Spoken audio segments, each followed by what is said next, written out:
What's up, guys? Back for another episode of Barbells and Banter. So today's episode, we talked about how to stay lean all year round and the strategies that we're actively implementing that are actually different between Ben and I on doing that.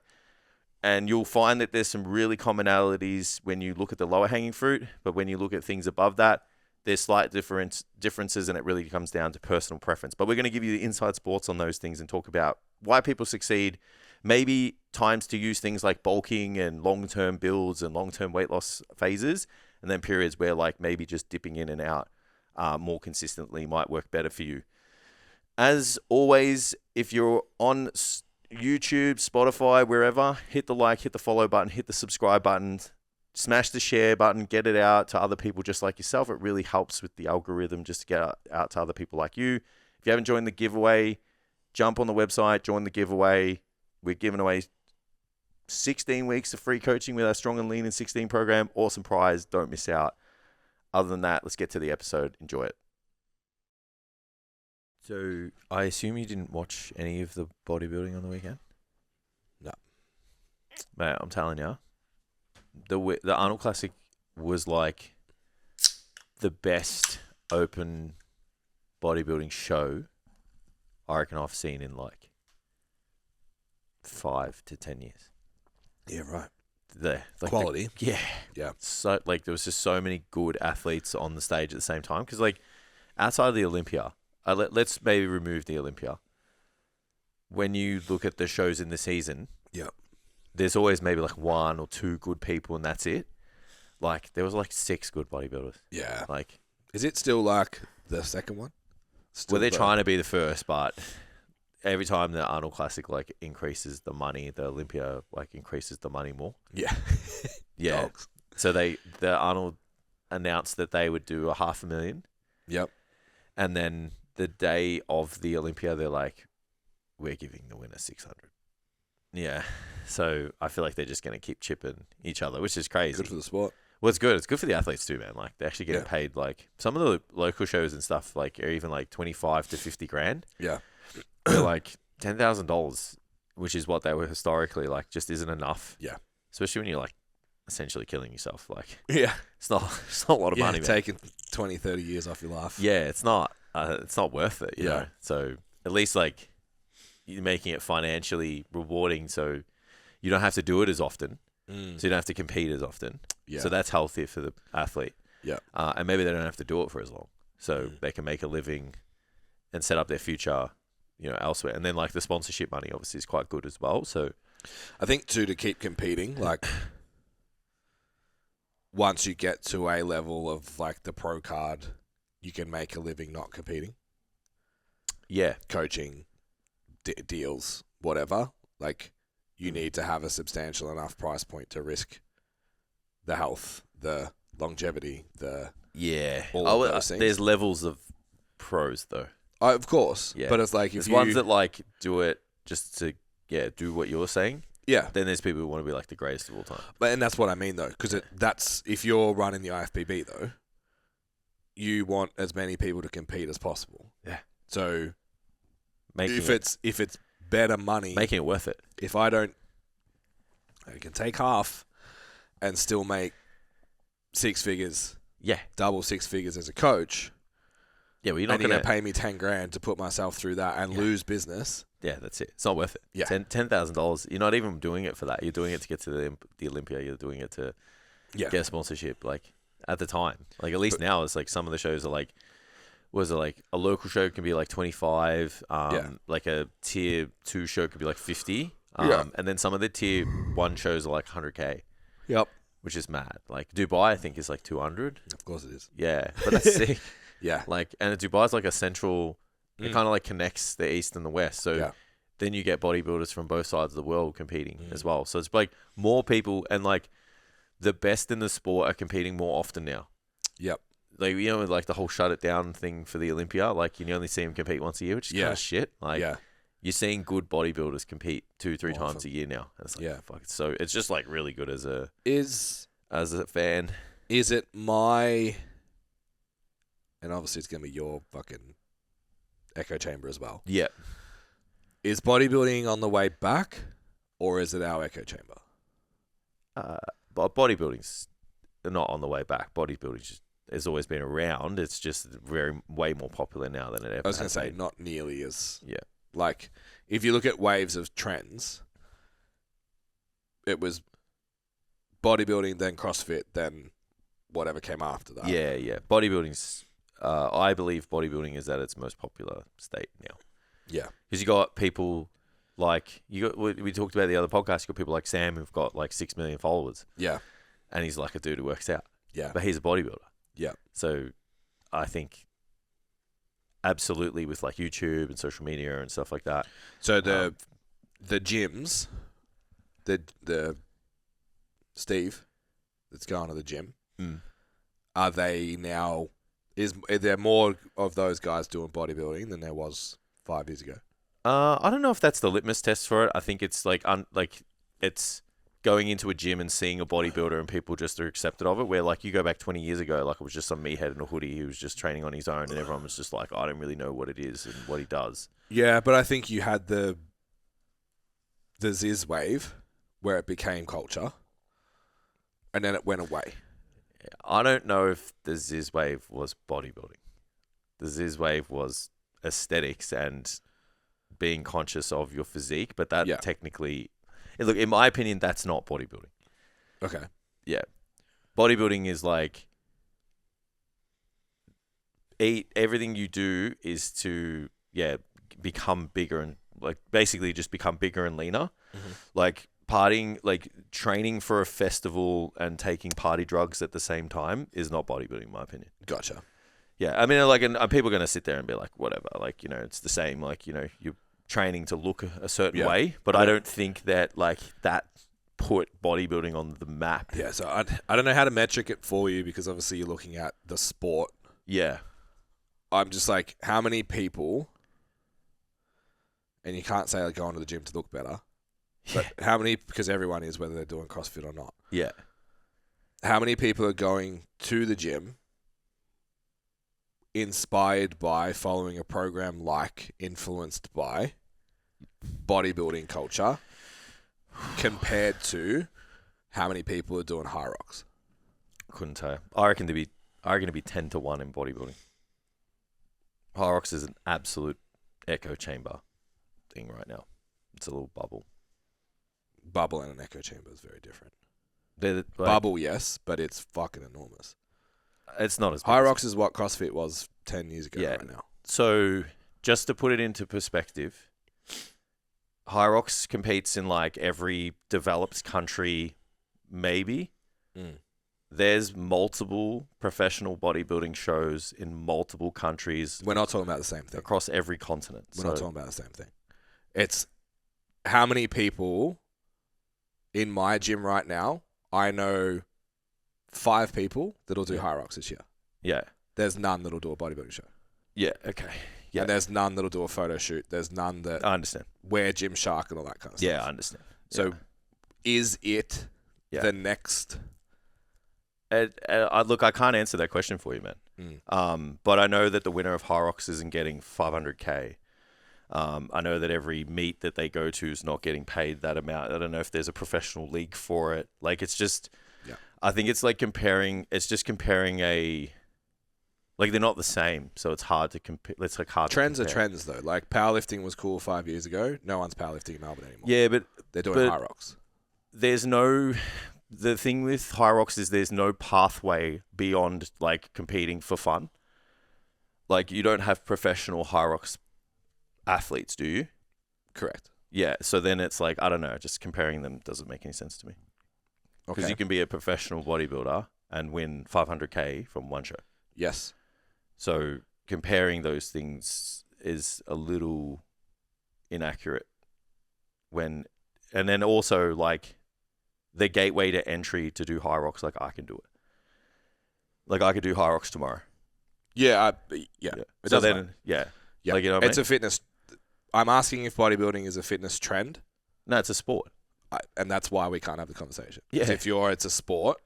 Yeah. It's. Well, I know people. Because like powerlifting's a sport too. I know people. But are it still technically was going a to say trend. it's a sport. Yeah. I don't. People know. doing more powerlifting was a trend.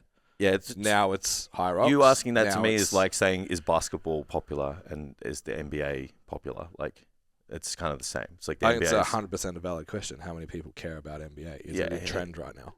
Heaps of people. Like, are there more people wearing basketball jerseys than there were 5 years ago? Absolutely. That would be, is the trend improving of NBA? Yeah, is it an upward trend or is it a downward trend that no one cares about it? Yeah, but it's always going to be an upward trend because there's more eyeballs on the sport no matter what, because of commercialization of the sport itself. Are we arguing? Are we fighting? Like, I don't get where you're coming from. Like, it doesn't matter. Are you trying to say that, like, what's a fitness trend right now? If you had to look at trends in the fitness industry. I honestly, I couldn't tell you, bro. Yeah, so it doesn't, the conversation doesn't work. Okay. Did we just fight? I don't know. Never talk about bodybuilding again. Got it. Apparently. Have you, like, do you care about like incidents of the world?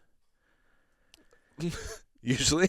Are you sure? Because like I really pay attention. Yeah, that's what I mean. Like, you don't watch anything. So it usually just makes me sad. So I don't pay attention. Yeah. So they are reigniting the search again 11 years later for that missing Malaysian Airlines plane. You know, MH370? So it'll be like 11 years 2 weeks ago when this comes out. Mm-hmm. And they're doing another search for it. So apparently now they have like a new kind of catchment area in the fucking Indian Ocean, which is like, I think the biggest one. Yeah.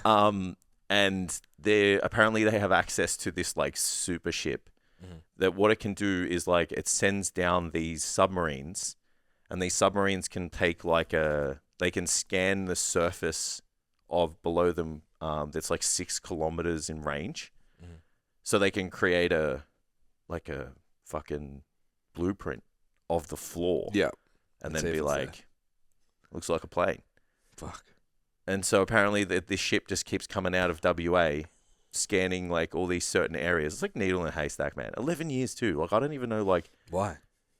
Well, what do you mean, why, bro? like 300 people fucking died, bro. Are you serious?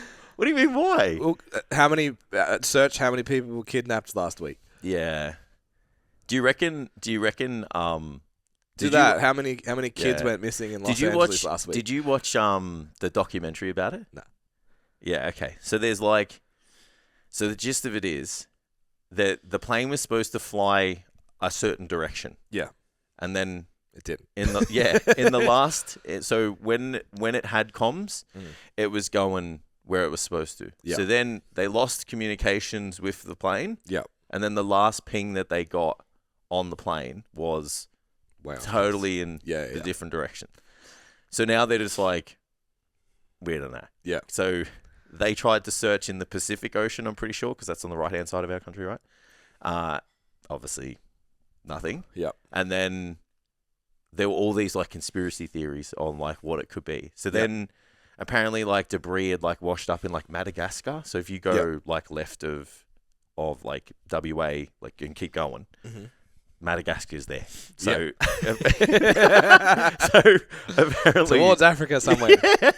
So apparently like this debris of this plane rocked up. So they're like, well, it's got to be here. And then the conspiracy theory of that was like the debris of the plane, like there's no markings on the debris. And they're like a commercial airline plane has like, you know, codes and serial numbers and all this shit. So they're like, that piece that you found, like it should have a serial number on it. Like, and it doesn't. So is this just like, because it was some person who had a theory.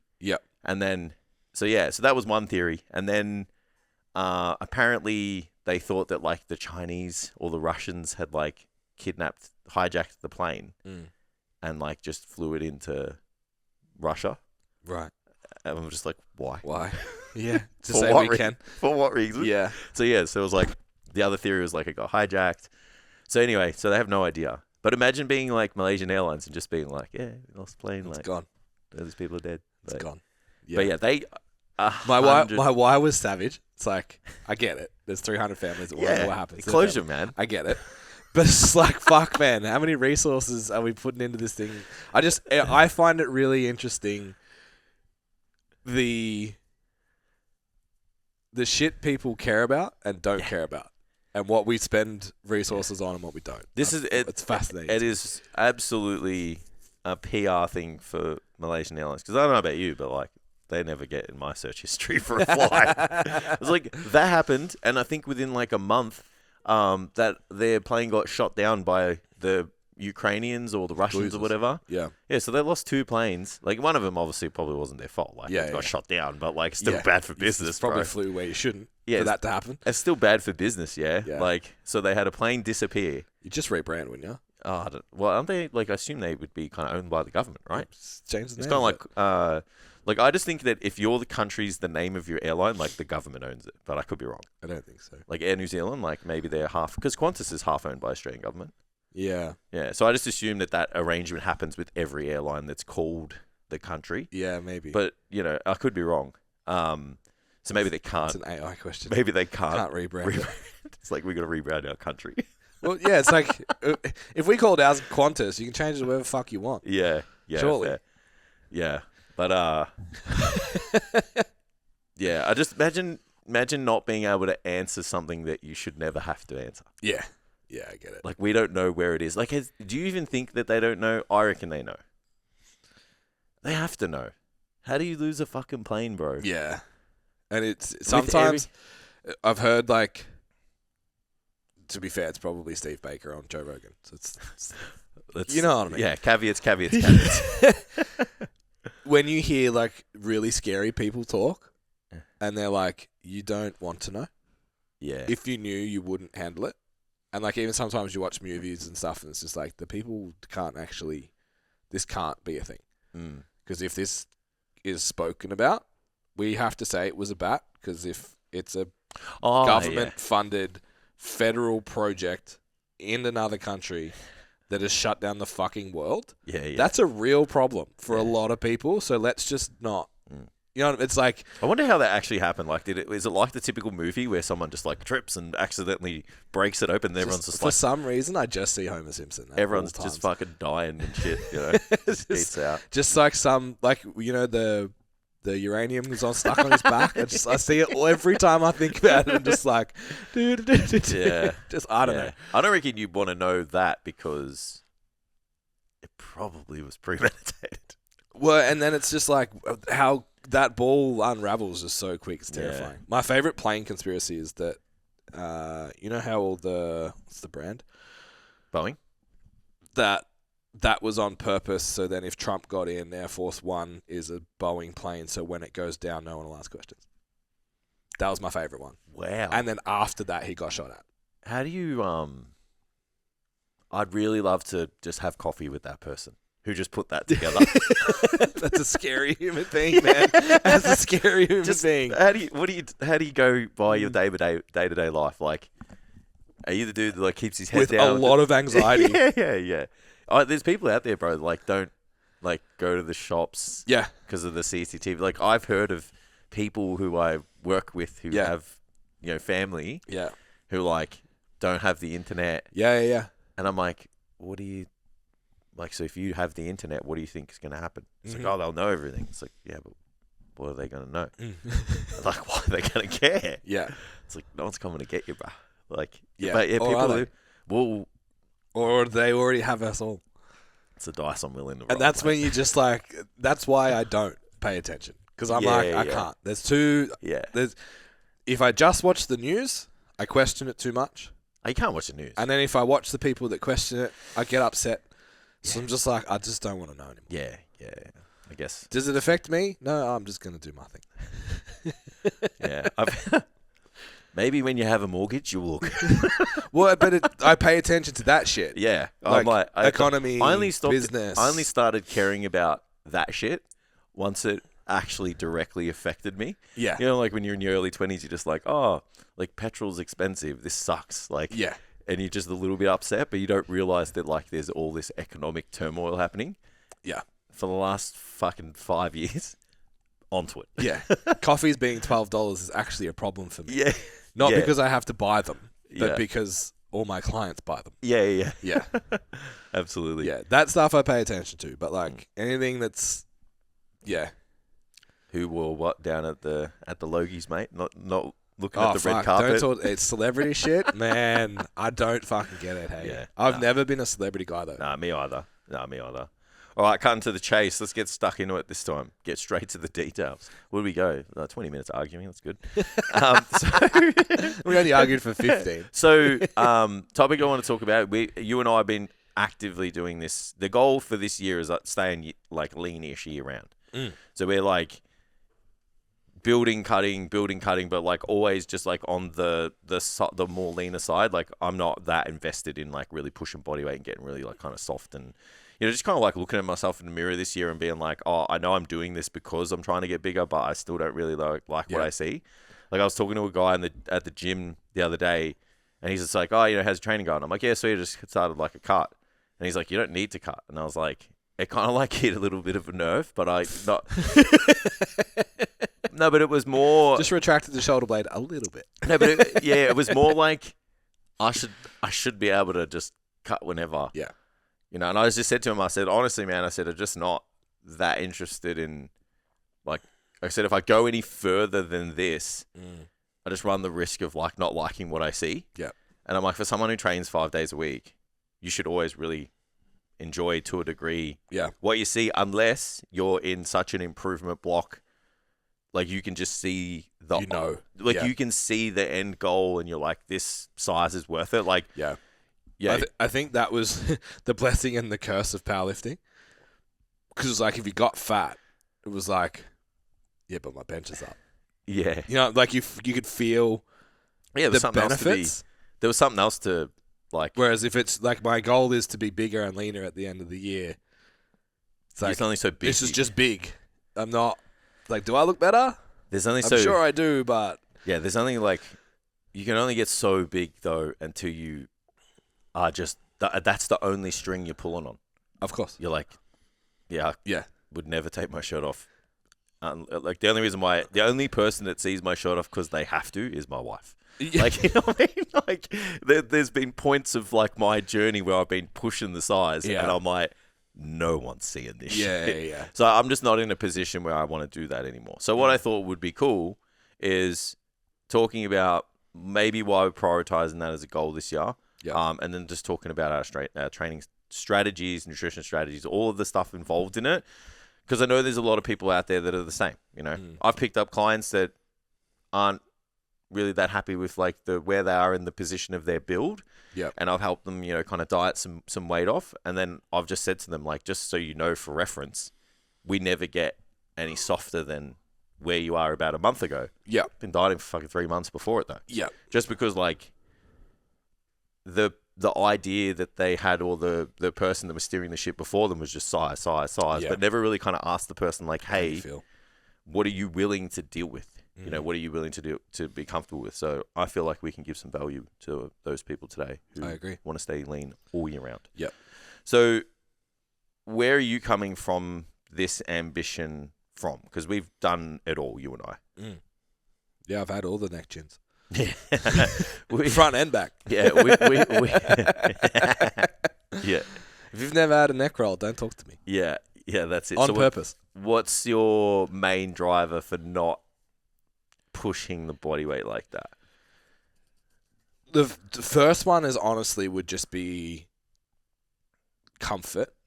Yep. Like lifestyle comfort. Yep. I like being able, as much as I complained about the hills in the podcast last week, I like being able to push the pram for 35 minutes up and down hills and it not be an issue. Yeah. I like being active and being able to get up and down off the floor and be able to breathe and all that kind of shit. Like I can function as a useful human being. Yep. And I worked really hard.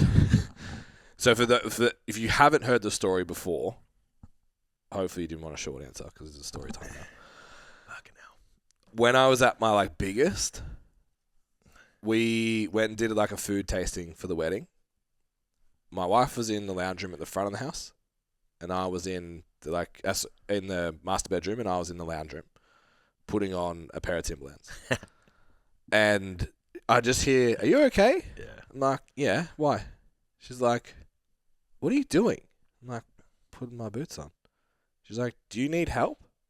I'm like, what are you talking about? She's like, I can hear you grunting. I was just trying to get my shoes on, dude. Yeah.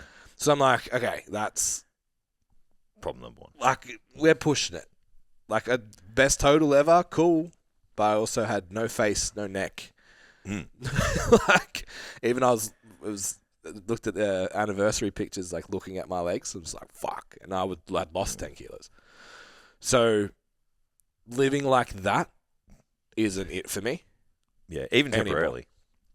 Yeah, it's not. Yeah. It's not a goal. The cost, then, okay, so what, the secondary things, I'm not willing to pay the price to do what's required to add. So, like, I could get bigger and leaner, but the cost I would have to pay to put 5 kilos of size on in 12 months versus 2, I'm not willing to pay it. Yeah, it's fair. I'm not willing to eat the food. I'm not willing to be lethargic and sleepy and tired and have sore feet when I walk and snore and do all of that shit and spend $500 a week on fucking groceries to push my blood pressure, to push my health. I'm just not there anymore. You don't really have to either. You know what I mean? Thirdly, which I think is probably what you're alluding to with your goal, this is the first time I've been in shape. Like, I can't explain how surreal it is to look at our YouTube cover videos, and I'm not saying I look like a fucking pro bodybuilder. I'm not. Yeah. I feel like I belong on that cover.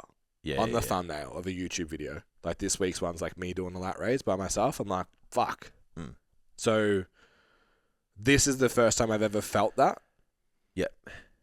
I'd like to just feel that all the time. Like, honestly, it's like I don't... Yeah. I really like how it looks. I like how it feels to look like that. Yeah. And it's motivating in the gym every day that I don't look in the mirror and it doesn't look that different. To be like, you look like this, dude. And if you keep going, it'll keep getting better. Yep. Do you think... could you have taken the same route in the past and gotten to the same destination? I've asked myself this a lot. I asked myself this a bit too. I don't know where I sit with it. About the move to... I ask it about the move to powerlifting.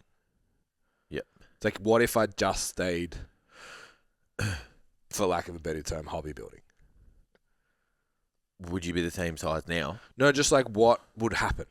What would have happened if I dedicated that 5 years to physique? Oh, you just would have been bigger sooner. Yeah, it's like, do I look different? Am I 5 kilos bigger? Am I 10 kilos bigger? If I took the same attitude, because I was like, I'll die for this. No, but you went all in. Yeah. I think you kind of summed it up a little, probably a month ago, maybe a little bit.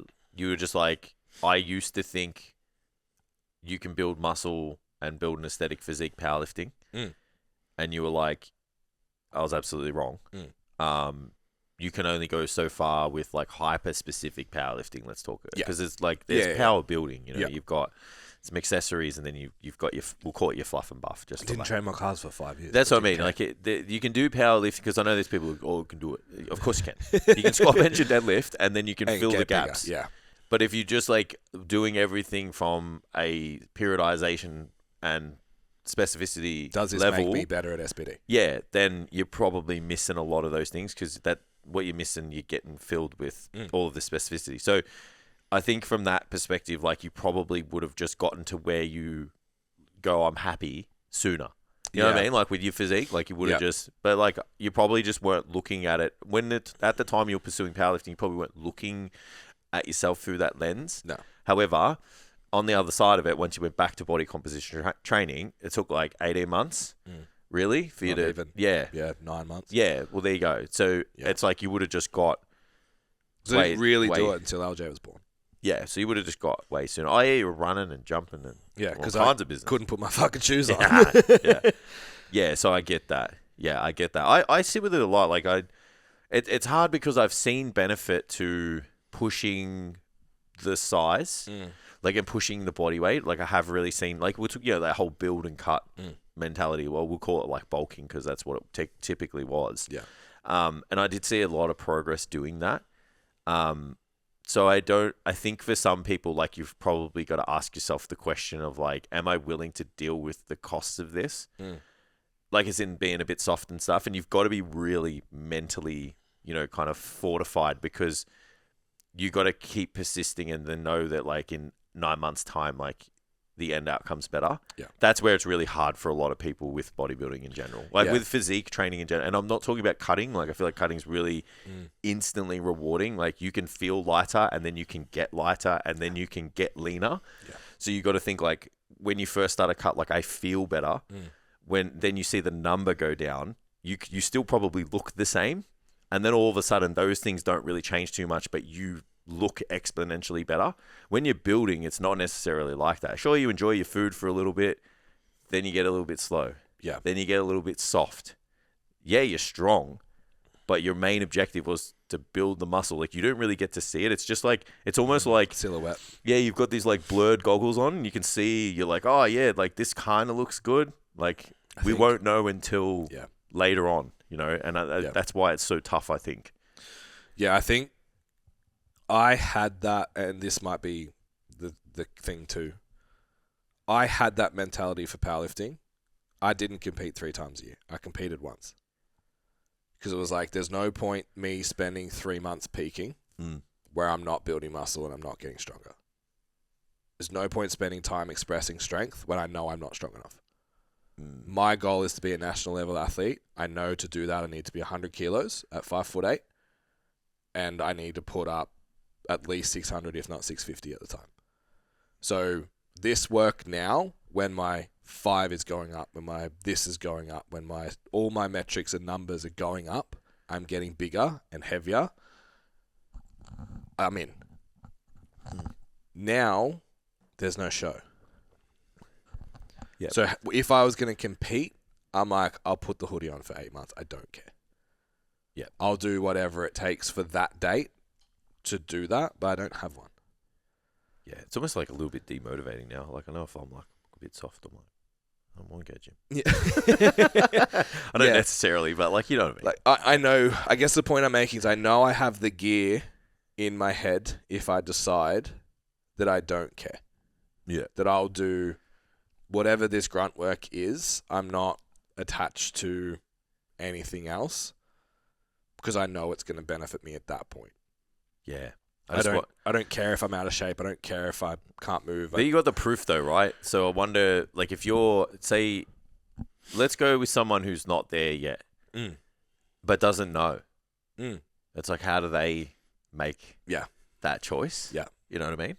And it's like, is it better to stay in touch with, like, conditioning that you still put a bit of weight on, but, like, you just get to that point where you're like, oh, if I go any further than this, I can add a bit of size, but aesthetically, like, not really liking what I see. Yeah. Does that person, is it better for them to pull back? Because like, the scenario that I explained to the dude in the gym during the week was like, I said to him, I'm like, let's say I push the body weight for 10 weeks. Yeah. And then every 10 weeks I cut for 3. So in 10 weeks, I can probably put on about 3 to 5 kilos. Right, roughly more towards the 3 this time, just because I haven't been able to eat the food and I fucked my rib and all that shit, right? Yep. So it just held me back. So then I go to diet for 3 weeks, probably lose, I don't know, 1 to 2 kilos, maybe a tiny bit more. I don't know. And then I'm probably half a kilo to 800 grams up from the first build, right? But I've only dieted for 3 weeks. So then I do another 10 weeks. And then I do another 3 weeks. 6 weeks dieting to 20 weeks building. Yeah.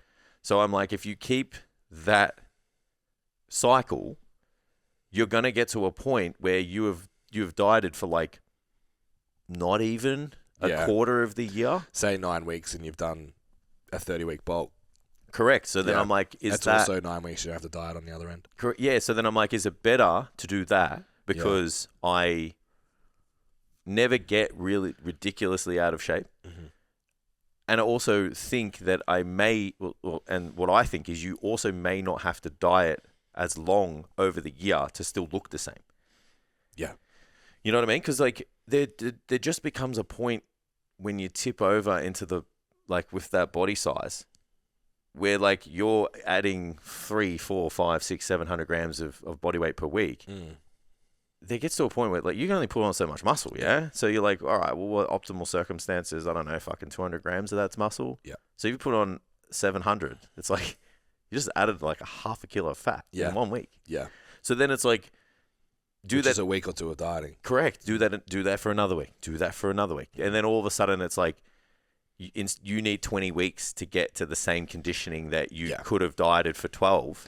I think that's the other thing I was going to say. Like, I think I can push my cut harder this time now that I've done it.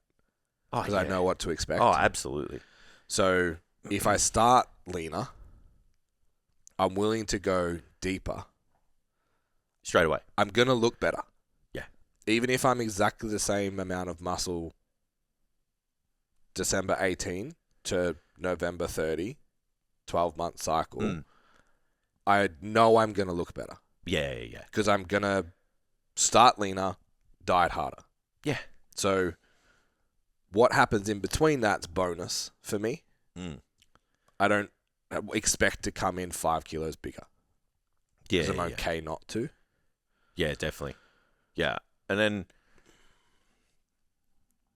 No, it's all right. I'm going to add the last little piece to this as well. My revenue for my coaching business went up 25%. Yeah, mate. There's more people out there that want to... There's more people out there who train to look and feel better than they do for a venture of... Yeah. I had someone, someone asked me, like, why are you not competing? Like, why do you do this? Like, why would you do... I'm like, well, I enjoy it. I like the challenge. But all of those things, but also I had a 25% increase in revenue. And he was like, what? I'm like, yeah. It's like, this is my business card, man. So... Yeah. Yeah, I took that. Being fat in July, it's like, it's not... Yeah. That's another trade-off. Yeah. Yeah, I spoke to someone about that this morning. Yeah. They're like, oh, you're always... And I was like, yeah, because would you hire a fucking out-of-shape PT? Like, yeah. I wouldn't. Yeah, for body composition goals? I wouldn't. Yeah. No, absolutely not. So, yeah, I get that. So, is there... Where's the secret sauce here? Like, where's the lower hanging fruit for someone who wants to be in shape all year? Like, is it... Like, can anyone do it? Do you have to get to the promised land? I was just thinking about this as we were talking. Like, the hardest part of what you said when you were explaining it's the 10 and 3. Most people don't have it on day one. Yeah. So can you go from week 10, day 70, to day 1, nail it? Yeah. And then can you nail it for 21 days? And then day 22, nail it again. Yeah, you know, actually what I've found personally, so my own personal experience last year, so I did 5 months, 6 months of building. Obviously I had a holiday and then come back and, but fuck man, it took me a really long time to get into gear. Like for like a fat loss phase. Yep. And it took like some good conversations with Matt and and being around my boys. Yeah. And I was like, I gotta get my fucking shit together. Yep. But as soon as I got in, that's when it was like, hey man, I did this in 6 weeks. Yeah. So it's like I was thinking about, it was almost like I was pre-contemplating, but I was trying but I was pretending that I was doing it, you know? Where this time, because it's only been 10 weeks and I still feel like the photo shoot was only like yesterday, I've just been able to if it goes down. Yeah, I'm like, I'm tired, I'm hungry. And I'm also like, I'm kind of over feeling full and thinking about food all the time. Like, as in thinking about having to eat. Yeah. Sure, when you're dieting and when you're cutting, you're thinking about food, but you're thinking about it because you want it. Yeah, yeah. And you can't eat it. Like, so I'm kind of like, I only have to do this for 3 weeks. Like, it's not 5 months like last time. Yeah. So it's not that big of a deal. So I think if And this only works if I do it right for 3 weeks. Yeah, and if you dip The pressure's if way you just higher. dip your toes, like I just think those shorter exposures are probably better. Yeah. And I think they're probably better overall. Like even just like looking at things with my clients, I know, say let's use Matt, right? He's fucking enormous. He's huge, and he's shredded right now. I don't know if it's worth putting someone who's that big, who needs to eat that much food, through 20 weeks. Yeah. It's like he probably only needs 8 to 10. Yeah. And then a short break.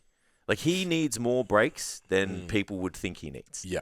Because the amount of stress that has to go on everything, like he's got the same heart, the same lungs, the same kidneys, the same digestive system as all of us. Granted, it might be a little bit different in scale. However, that means that it needs to be peeled back a little bit. So then I look at someone like Jackson and I'm like, the goal is for us to put on like 10 to 15 kilos. And I'm like, I don't know how I feel about putting 10 to 15 kilos on now. This very minute. It's like, if he was like, I'm willing to do this at all costs, I'd be like, hey, this is the price of that. Where he's like, hey, if we have to do this over like 12 to 18 months, I'm okay with that. And then I'm like, okay, cool. That sits better with me. You know what I mean? So then that's when those shorter breaks make more sense. And like, he's a coach. He wants to look good most of the time like us. It's like, it's not fair as the coach to just like look at one outcome and just deliver on that. Yeah. Which is like, I have to put 20 kilos on you, so it doesn't matter if you look bad. Agreed. Yeah. Like, I don't think that that's fair. Yeah. So I think for that level, the competitive bodybuilder, the seasoned lifestyle advocate, the hobby builder, even like someone that's just like, you don't need a show. You just need to take your life seriously, like your life and your training seriously. Yeah. So it's like, can you write a diet in MyFitnessPal for yourself tomorrow based on these macros in 15 minutes? Yes. Where that whole conversation was you. Yeah. Can you create a diet you can stick to with foods that you will like, spread across meal timing that you'll like, that you can shop for, that you know how to prep for, that you can sort all that out? If that's like, it takes me a couple of weeks, that's when I start to think like we're having a different chat now. Yeah, and you know what else layers on top of that? If you look at your current eating behavior like it has a deadline, that's also, I feel like a cross in this department. Like you're not going to be able to stay lean all year if you're like, I got 6 more weeks of this. Like you and I look at our diets or our nutrition, we'll call it. Like I don't look at it. I never even think about when it's going to end. Yeah. Because I just eat. Yeah. Like I just eat for what I remember the needs diet. So I eat for the goal. But if you're someone who's like, I have to do this for 6 more weeks, 5 more weeks, 4 more weeks, 3 more weeks, 2 more weeks. Like, and then all of a sudden you just go back to whatever it was that you were doing beforehand. Yep. That's a huge red flag. Yep. So yeah. That's what I found coming out of the cut. I went back to powerlifting habits. Yeah. Of just like, I can get my calories snacking after dinner. Like, you wake up feeling like shit and you look like shit and the scales are unpredictable and your digestion's unpredictable. I'm like, okay. Like, I'm just going to go back to, like, I'll have a Maximum on the weekend, but whatever. I can just eat out of the same. I literally brought my bucket of chicken and my bucket of rice today and just served it out. Like, it's just, I think if you can do that, this method works. And like, I'm for myself using the cycle diet, and I have a message from my client to get back to, is like, can you teach me about it? I've had a really low success rate of adherence on the cycle diet. That's why this exact reason. Yeah, I don't use it with people because there's too many moving parts. Yeah. So I do what I'm doing with myself is I'll use with the guys. Yeah. Short periods of push. Yeah, but you do the math. I think we already did this on another pod. Like, you're spending the same amount of times in a deficit that I would spend because you do 3 cycles. Like, you're in 3 weeks. Yeah. And then that's 12 weeks. I'm doing a 10-week push and a 3-week cut. So it's like there's 13 weeks and 15 weeks. It's not. Yeah. It's the same. Yeah. Are you bigger and not fat at the end? Yes. Yeah. Great. Yeah. Because it's like, even I'd be really interested when we get to, so say we get to Thailand, week before Thailand, that's probably like the and like we can sit there and go method and method, right? Yeah. I'm going to confidently say, conditioning wise, we're going to be very similar. Mm-hmm. We're going to be very similar in terms of everything, right? The method works because we stick to it. Yeah. But everything we did underneath that is still coming from the same lenses, right? Yeah. Your training is still like time in a surplus, lift heaps of weights, progressively overload. 4 to 5 days of weight Follow training, train. progressively overloading. Yeah. Like having all of the mental fortitude and habits that are expressed from like a successful client. Mm-hmm. Like, I don't know if like I compromise on a lot of things. I just, it's funny. Like I didn't think that I compromised on things. I compromise on things all the time. I'm just not aware of it. Yeah. Because I don't know what it's like to live as a normal person. So a normal person, someone who's like out of shape and inactive. Yeah. So because I live the way I live, I think that that's normal. It is absolutely not, man. bro. I spent the weekend with my brothers and my dad. I could not believe how different I just even micro behaved. Yeah. And I was like, fuck, man, I've like really cultivated a very, very specific, like I was eating all the time. I was drinking heaps of water all the time. I was like, looking for what's in my food and all of that. Like, I was just like, fuck, this is not normal. Watching, even when we went to the market, I was looking for things with the proteins and the this and the that. And like, they were just, oh yeah, this looks good. Yeah. I'll eat this. Get a muffin. Yeah. Crazy stuff, man. So I know that like that's a characteristic that we need to have as well. But it's like those are the things that like kind of make it important. And it's like how we have the strategy just has to make sense is kind of where I was going with it. But what happens beneath that? Think of that as like the tip of the iceberg. But you know how like the iceberg's below the water? Yeah. They're the fucking same. Yeah. Yeah. Like we're still working with the same things. Yeah. So I think the reason the cycle diet doesn't work for a lot of people is they can't change the mindset week to week. So I think the person that's counting down the weeks, the cycle diet can work for if you can turn it on instantly. Yeah. Which I've got a client on it right now who's actually an older client, like menopausal. It's actually worked really well because it's like we get to feed you and then you're like miserable when you're hungry. So you're not hungry for very long. And we feed you and then you're miserable again and then we feed you and you don't have to be miserable for 12 weeks. Yeah. And she's like, this is great. I love it. Yeah. Except when a low week lands on Pancake Tuesday. That kind of sucks. But was that recently? Yeah. Yeah. Yeah, okay. Tuesday just gone. Oh, yeah. Okay. Isn't that funny? You don't even hear about shit like that now. Yeah, don't. I didn't even. Yeah. Yeah. That's a whole other can of worms to open. Yeah, like not eating meat today. Yeah, true. Yeah. Yeah. It's not missed in my, that boat twice. That's not in my already. That's not in my thing. I do it for Good Friday, but that's it. Do you? Yeah. Yeah. I feel like if you're either in or you're not. Just whey protein. No, but like you're either in or you're not. Like it's Good Friday. One day, Good Friday. Thank you for your sacrifice, bro. I'll just say Hail Mary today. I'll be fine. Where was I going with that? Yeah, if you take a little while to find your protein target, to find the diet that works, or even just like if you need meal variety through the week. Yeah. Like, my dinners need to be different or my lunches need to be different. Like, this go break model maybe is less suitable for you. Yeah. Because you need longer because you're less consistent. So it actually takes us longer to do the thing. Yeah. So instead of being 10 weeks in that consistent surplus, you need 16 because 4 of them you didn't fucking eat all weekend. Yeah. You know what I mean? No, absolutely, man. Yeah, absolutely. Yeah. Yeah. So stick to the strategy and it just speaks to how much benefit you get out of going all in as well. Which is probably my biggest lesson from last year. It's just like, what happens when you go all in?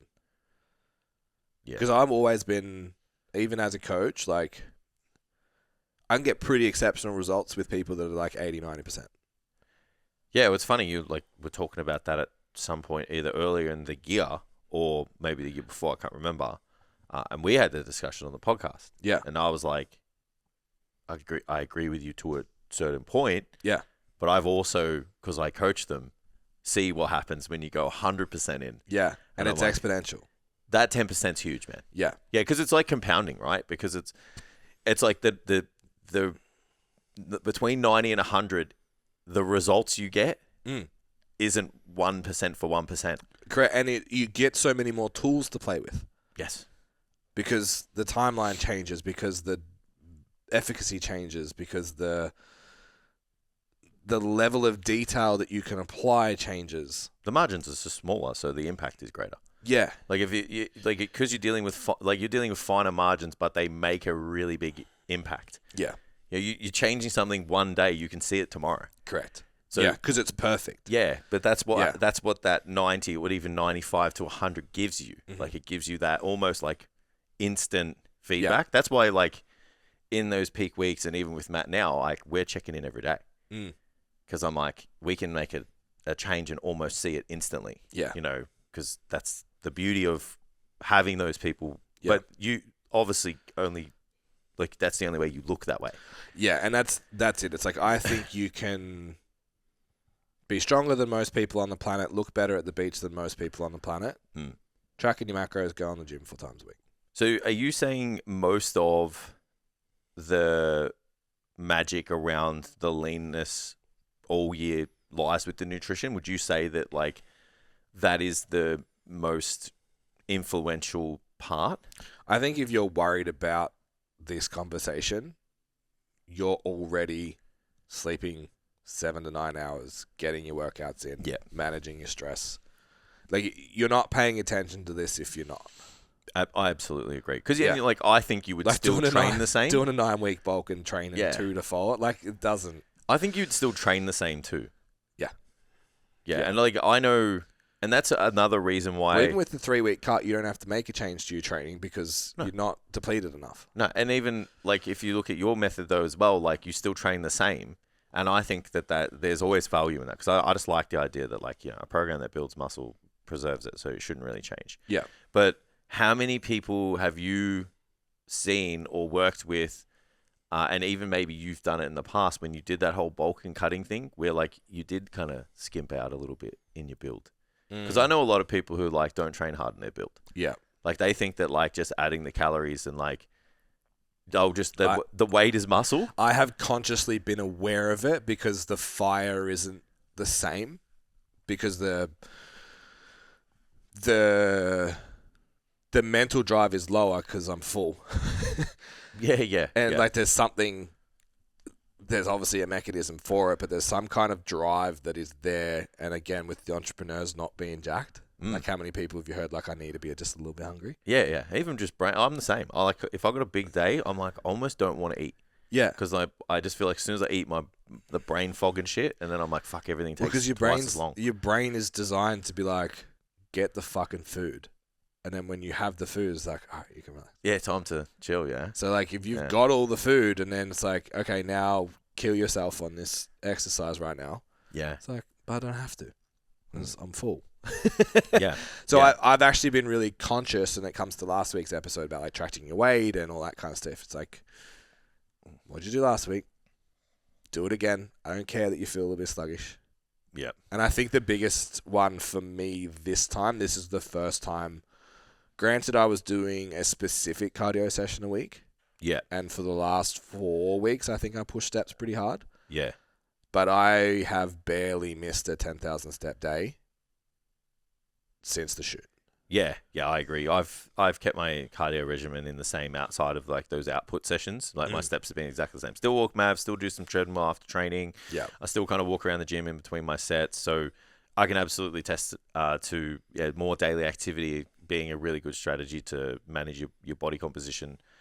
So I would say the things we're talking about here is like nutrition. Sorry, trying to keep us on track here. We've got lots of stuff. So I would say looking at everything, training is the same, and you've got to bring the intensity. Nutrition's where like most of the impact is for us here because it's like we've got to be really onto what strategy we're deploying and for the time frame. And then we've kind of mentioned that daily activity is hugely influential, not just for like the physical outcomes, but I know you experience the same thing as me, like good mental clarity, good on your joints, good for your posture, all of those things. And then the one thing we haven't really spoken about, which kind of everything falls under, is the planning and the periodization. Yep. So if we took it, sorry guys, if you just forget everything that we just spoke about, if you go here and talk about planning and periodization, everything falls under that. Yep. How to stay lean and strong and looking good all year round, you need good planning and periodization. Yeah. Because if you look at your plan, you go, it's the same. You go, the plan is week 1, we do this, week 2, we do this, 3, we do this, then 4, then we do it again. And we do that 3 times. And then in that program, I'm going to do 4 or 5 days a week. And this is where I'm going to periodize, like my program's going to look, etc. I'm doing, this is what my program looks like. This is where I'm going to train. These are my weak points. I'm going to do 10 weeks of this at this many calories, measure my body weight, and just slightly adjust it. On the 13th week, we're pushing the body weight. This is what it looks like. Yeah. So it's already mapped out. We've got deadlines. Yes, we have Thailand, which is great. That's why we create photo shoots and other opportunities for our clients to work towards if they don't have holidays and shows, etc. Because we can do that. Yeah. And then it's on us and the person and the lifter to keep us true to the timeline. Yeah. You know, and it's based on those ambitions. And then like we spoke about, it's like voicing what pushing the body weight looks like for someone. I think you need to be really clear on that. And especially for the girls. And I know that because I experience it with them. The boys can kind of see a bit of value in pushing their size and getting a bit soft, but I also feel like fashion allows them to do that. Yeah. You know what I mean? Praise oversized tees. Correct. Yeah. And then for the ladies, it's just not probably worth it for them. Yeah. So you've just got to know where the top end is.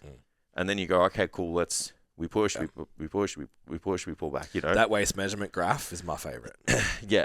It's like, this is where you were when you started dieting last time. This is where you got to. I know you've put on 1, 2, 3 centimeters on your waist and you feel fat.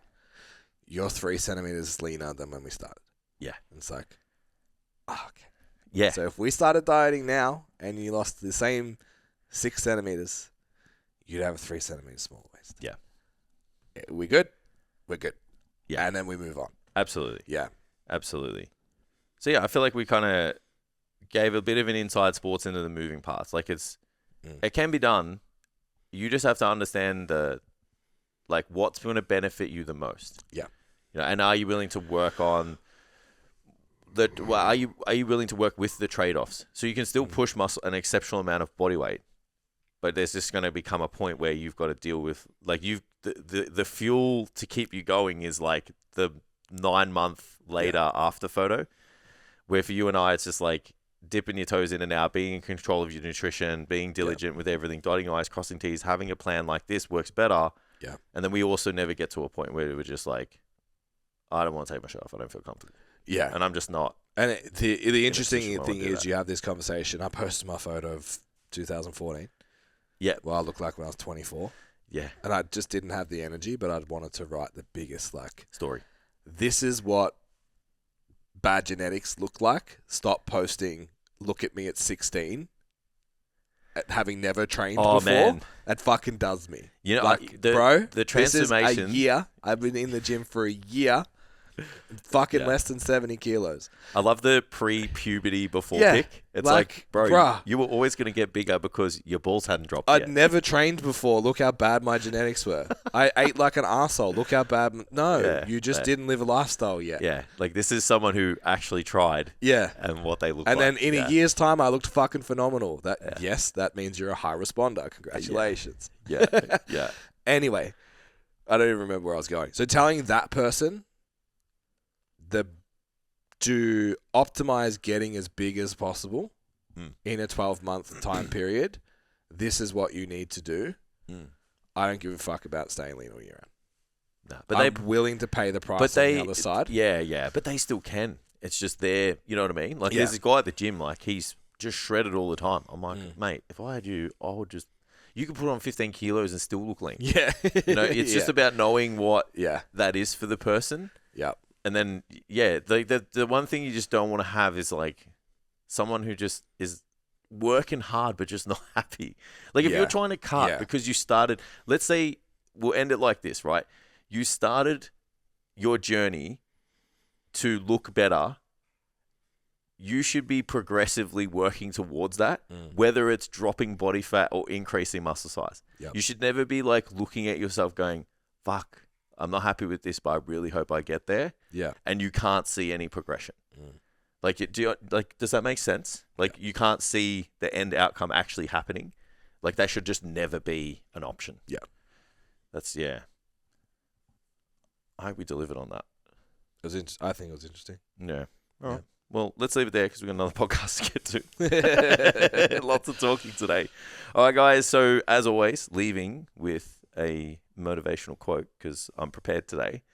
So, the biggest productivity strategy in the modern world is getting ruthlessly clear about what it is that you want to do and then culling everything that doesn't contribute to it.